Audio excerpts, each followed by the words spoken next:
Ukraine एक ऐसा देश जो एक ओर से रूस, दूसरी ओर से पोलैंड, तीसरी ओर से रोमानिया से घिरा हुआ है। यदि हम यूक्रेन के इतिहास को देखें तो उसका एक अपना अलग कल्चर था, परंतु पोलैंड, रूस और कभी ऑस्ट्रेलिया ने उसे अपने कल्चर को, अपने स्वयं की आइडेंटिटी को बाहर निकालने ही नहीं दिया। यूक्रेन कभी पोलैंड से पराधीन होकर रहा और वहां पर क्रिश्चियनिटी का विस्तार हो गया, तो कभी रूस ने उस पर अपना आधिपत्य स्थापित कर लिया, तो कभी यूक्रेन के किसी हिस्से पर रूस का, किसी भाग पर पोलैंड का और किसी भाग पर ऑस्ट्रिया का अधिकार हो गया। यूक्रेन में फिर एक मार्शल कम्युनिटी जिसका नाम था कोज़ैक्स, उसका राइज हुआ, उसका उदय हुआ।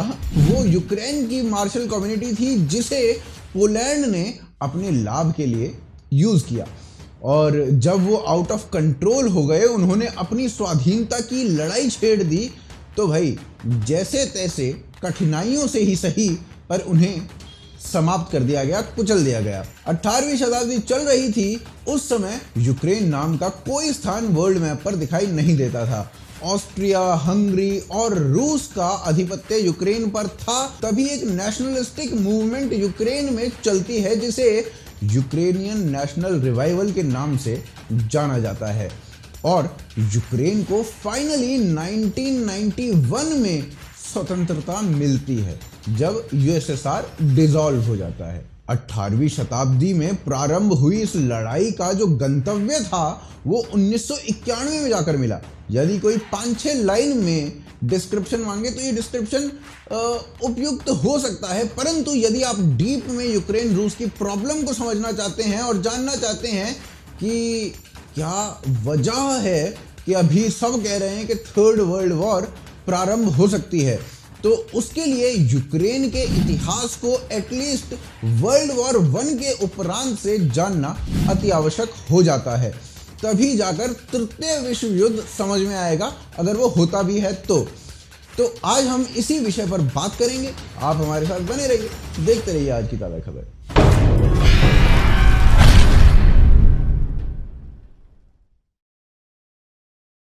दोस्तों, हमारा इंस्टाग्राम हैंडल AKTK मीडिया है और वहां पर लेफ्ट का वर्चस्व बढ़ता जा रहा है। उसे काउंटर करने के लिए आपका सहयोग अति आवश्यक है, तो आप हमें इंस्टाग्राम पर भी फॉलो करें। और अब चलते हैं मेन कंटेंट के ऊपर।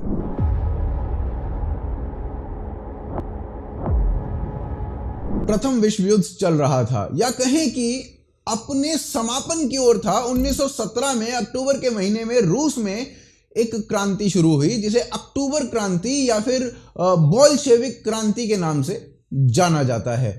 इस क्रांति में यूरोप के कई एम्पायर्स, जिसमें ऑस्ट्रिया का एम्पायर, रूस का एम्पायर, ये ना सभी ध्वस्त हो गए थे। अब यूक्रेन, जो कि रूस, ऑस्ट्रिया, पोलैंड के बीच फंसा हुआ था, उसकी कई पार्टीज ने 1917 से 1919 के बीच में यूक्रेन को स्वतंत्र घोषित कर दिया था, परंतु सभी देश जो यूक्रेन को सराउंड कर रहे थे, यूक्रेन को देखकर उनके मन से केवल एक ही बात निकल रही थी, एहे, रहा नहीं जाता, तड़प ही ऐसी है ना। इसी बीच पोलैंड और यूक्रेन के बीच युद्ध आरंभ हो जाता है। 8.5 महीनों तक चले इस युद्ध में यूक्रेन की हार होती है और इसका अंत 1920 की ट्रीटी ऑफ वर्साओ से होता है। और इसी बीच रूस भी यूक्रेन पर, या कहें पोलैंड पर, अटैक कर देता है, जिसका अंत पीस ऑफ रीगा से होता है, जो कि 1921 में होती है। पीस ऑफ रीगा में डिसाइड किया गया कि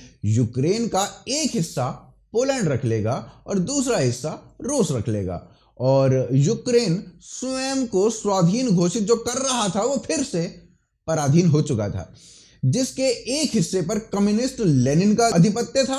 वो कम्युनिस्ट जो विस्तारवाद के अगेंस्ट था, पर अपना विस्तार करे जा रहा था। इतिहास में इतनी बड़ी हिपोक्रेसी पहले शायद कभी देखी ही नहीं गई थी। अब रूस का यूक्रेन के एक बड़े भाग पर आधिपत्य था, और यूक्रेन एक बड़ी उपजाऊ भूमि है, तो रूस में पैदा होने वाले फूड ग्रेन्स का एक बड़ा भाग उसी यूक्रेन वाले एरिया से आता था। 1930 के उपरांत रूस में इंडस्ट्रियलाइजेशन का एक दौर शुरू होता है। रूस अपना पूरा ध्यान इंडस्ट्रियलाइजेशन पर शुरू कर देता है और खेती के लिए एक नया लॉ पास किया जाता है जिसे कलेक्टिवाइजेशन कहा जाता है। इसके अंतर्गत हर भूभाग को एक specified amount of food grain पैदावार करनी होगी और यदि वो विफल होते हैं तो उन्हें फसल से वंचित रहना पड़ेगा। यूक्रेन पर भार डाल दिया गया। 44% का कहा गया कि पूरे रूस में जितनी फसल रिक्वायरमेंट है उसका 44% यूक्रेन के एरिया को पैदा करना होगा, परंतु यूक्रेन ऐसा करने में विफल रहता है, जिसका परिणाम यह होता है कि यूक्रेन वाले एरिया को फोर्सफुली वहां से फसल छीन ली जाती है। उस एरिया में फेमाइन यानी कि भूखमरी आ जाती है और जो ऑफिशियल डेटा है वो बताता है कि 10 मिलियन या कहें 1 करोड़ लोग उस फोर्सफुल भूखमरी में मारे गए थे, जिसे वो जेनोसाइड भी कहते हैं। कम्युनिज्म अपना असर रूस में दिखा रहा था। रूस इस फेमाइन के बारे में किसी को भनक तक नहीं लगने दे रहा था, समाचारों को दबाया जा रहा था और 1931 से 1934 में हुए इस जेनोसाइड के बारे में कुछ लिखा पढ़ा नहीं जा रहा था। 1980 में फाइनली रूस ने कहा कि वो थोड़ा ना उस वक्त बैड वेदर हो गया था। 1930 में तो थोड़ी सी दिक्कत हो गई थी, जबकि वो एक जेनोसाइड था जिसका ब्लेम बैड वेदर पर थोप दिया गया। वहीं दूसरी ओर यूक्रेन का जो भाग पोलैंड के पास था वहां पर भी यूक्रेनियंस की कोई अच्छी कंडीशन नहीं थी। यूक्रेनियंस को सेकंड कैटेगरी सिटीजन माना जाता था, उनसे भेदभाव होता था, तो वहां पर भी हीन भावना बढ़ रही थी और 1930 में वहां रिटेलिएशन की भावना जो थी वो चरम पर थी। परंतु इतने में ही थोड़े समय बाद द्वितीय विश्व युद्ध प्रारंभ हो जाता है और एक ओर से जर्मनी, दूसरे ओर से रूस पोलैंड पर अटैक कर देता है। नाजी जर्मनी एक बड़े हिस्से पर अपना वर्चस्व स्थापित कर लेता है और यूक्रेन के लोगों को एक और अटैक सहना पड़ता है और जर्मन्स उनको गुलामी करवाते हैं, उनसे उस तरीके का बर्ताव करते हैं जैसे ज्यूज के साथ किया जाता था। और अब यूक्रेनियंस रूस का समर्थन करते हैं जर्मनी से लड़ने के लिए, उनसे जीतने के लिए, और जर्मन्स को भगाने में उन्हें सफलता भी मिलती है।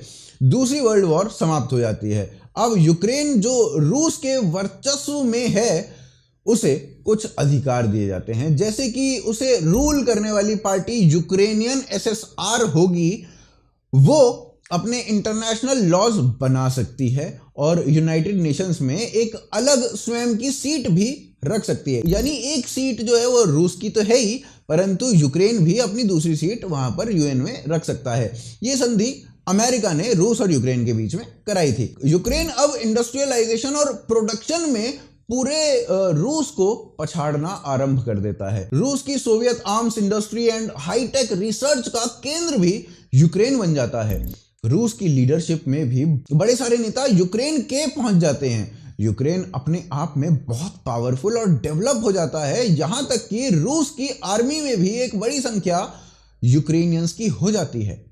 और फिर आता है 21 जनवरी 1990 का वो ऐतिहासिक दिन जब 3 लाख यूक्रेनियन एक ह्यूमन चेन बनाकर अपनी स्वाधीनता की डिमांड कर देते हैं। 2 अक्टूबर से 17 अक्टूबर तक रेवोल्यूशन ऑफ ग्रेनाइट हुआ, जिसमें स्टूडेंट्स की डिमांड थी कि यूक्रेन को रूस से स्वाधीन कराया जाए, जिसके उपरांत वहां पर रेफरेंडम कराया गया और 90% यूक्रेनियंस ने स्वाधीनता के पक्ष में डिसीजन दिया, वोट दिया। दिसंबर 1991 में पोलैंड, कनाडा ने यूक्रेन को यूनाइटेड नेशन में भी रिकॉग्नाइज कर लिया एक अलग कंट्री के तौर पे। अब ये तो हो गया इतिहास जिसमें पता चला कि रूस और यूक्रेन में कितनी फ्रेंडशिप थी, पर अब तो स्वाधीनता मिल गई थी, तो अब क्या बवंडर हुआ दोनों के बीच में, उसके लिए चलते हैं अगले अध्याय।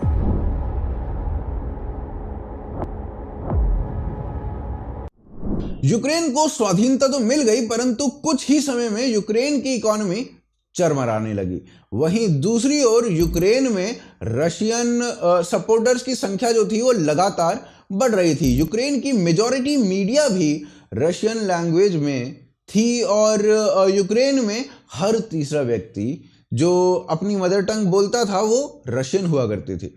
तो ऐसे में रूस के लिए सपोर्ट स्वाभाविक रूप से यूक्रेन के अंदर बढ़ रहा था और 2013 में क्रेमिया नाम के एक स्थान जो कि यूक्रेन का पार्ट था, उस पर रूस अपना आधिपत्य स्थापित कर लेता है। वैसे तो ये जो सत्ता का हस्तांतरण था ये प्लेबिसिट या फिर रेफरेंडम के द्वारा ही हुआ था, परंतु जो रेफरेंडम हुआ था वो रशियन आर्मी के इन्फ्लुएंस के अंडर हुआ था और लोगों को डराकर रेफरेंडम कराया गया था।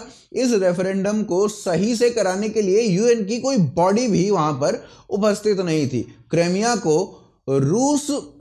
क्रेमिया को रशिया में सम्मिलित करने के उपरांत रूस ईस्टर्न यूक्रेन की ओर अपना ध्यान केंद्रित कर देता है। ईस्टर्न यूक्रेन की यदि बात करें तो वहां पर रिबेल्स या कहें एंटी नेशनल्स की संख्या बहुत अधिक है।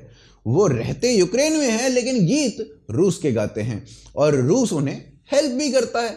सही बात है, उन्हें ट्रेनिंग से लेकर अत्याधुनिक हथियार देने तक सभी कार्यों को ढंग से रूस कर रहा है। रिबल्स के पास कमबख्त मिसाइल तक हैं। एक बार तो उन्होंने ऐसे ही मजे मजे में सिविलियन एयरलाइंस को मिसाइल से उड़ा दिया था जिसमें 298 लोग मारे गए थे। मलेशिया की वो फ्लाइट थी और लोगों को मारकर बोले वो ना हमसे गलती से बटन दब गया था, कोई बात नहीं, मर गए तो। रूसी मिलिट्री भी इन रिबेल्स को सपोर्ट करती है और यूक्रेन को डरा कर रखती है।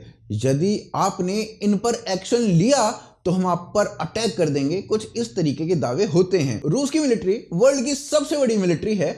यूक्रेन थोड़ा उनसे ना डर कर ही रहती है।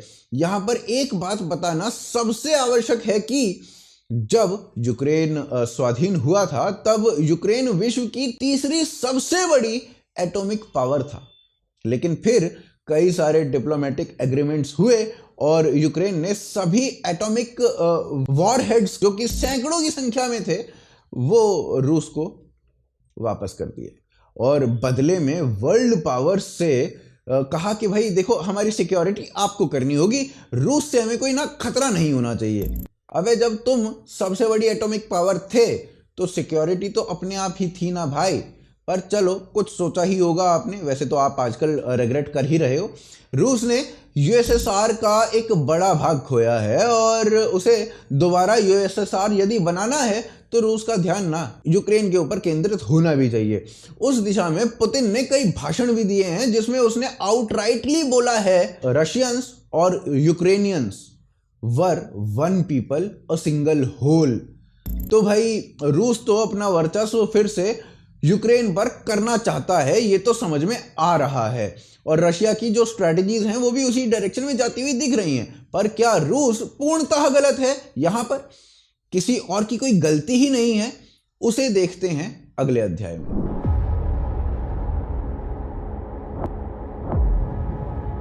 अब इसके लिए चलते हैं वर्ल्ड वॉर 2 के समापन पर। युद्ध तो समाप्त हो गया, यूएस और रूस ने मिलकर युद्ध को लड़ा और जीता भी, परंतु अब बात आई कौन अधिक बलशाली, किसका कितना प्रभुत्व, और ये साख की लड़ाई एक कोल्ड वॉर में कन्वर्ट हो गई और जो पूरा विश्व था ना वो 2 फ्रंट्स में विभाजित हो गया, वेस्ट फ्रंट और ईस्ट फ्रंट। वेस्ट फ्रंट को यूएस लीड करता था और ईस्ट फ्रंट को रूस। अब साख की लड़ाई जब चल ही रही थी और ऐसे में एक अलायंस होता है उन कंट्रीज का जो अमेरिका को फेवर कर रहे थे, यानी जिसे आप वेस्ट फ्रंट कह रहे हैं, और उस अग्रीमेंट को नाटो समझौता कहा गया जिसमें सभी उन देशों ने अलायंस किया जो अमेरिका को फेवर कर रहे थे। और इसमें एक आर्टिकल यह भी था कि इन देश में से किसी एक देश के ऊपर भी यदि कोई अटैक करता है तो इसका अर्थ यही है कि बाकी सभी देशों के ऊपर अटैक हुआ है और बाकी के सभी देश उस देश को अपनी एनिमी के अगेंस्ट लड़ने में हेल्प करेंगे। यह अलायंस अपने आप में बड़ा पावरफुल था और रूस ने इसका उत्तर पैक्ट ऑफ वर्साओ से दिया, यानी कि एक सिमिलर अलायंस रशिया ने भी क्रिएट कर लिया। अमेरिका के संपर्क में सभी राइट विंग नेशंस थे और रशिया के साथ सभी लेफ्ट विंग या कम्युनिस्ट नेशंस थे। अब इस कहानी में होती है जर्मनी की एंट्री और जर्मनी ईस्ट और वेस्ट 2 भागों में विभाजित था, यानी कि 1990 तक ईस्ट जर्मनी वेस्ट जर्मनी 2 अलग अलग कंट्रीज हुआ करती थी। 1990 में दोनों कंट्रीज जर्मनी को यूनिफाई करने का मन बना लेती हैं। अब से पहले दोनों एक दूसरे के कट्टर दुश्मन थे और मतलब वो इस बात से भी समझ में आ सकता है कि वेस्ट जर्मनी नाटो के साथ था और ईस्ट जर्मनी जो था उसने वर्साओ पैक्ट को साइन किया था, यानी वो रशिया के साथ था।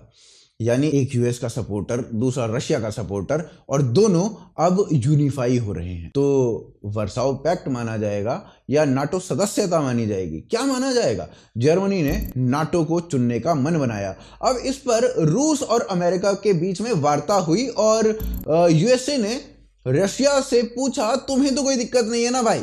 तो रशिया ने कहा कि चलो ठीक है, दिक्कत कोई नहीं है, परंतु एक बात ये होनी चाहिए कि नाटो का जो अब स्टेटस है वो वही रहना चाहिए। ये यूरोप में और ऐसा ना हो कि कहीं और इनमें कंट्रीज जो हैं वो आप नाटो के अंदर जोड़ते जाओ।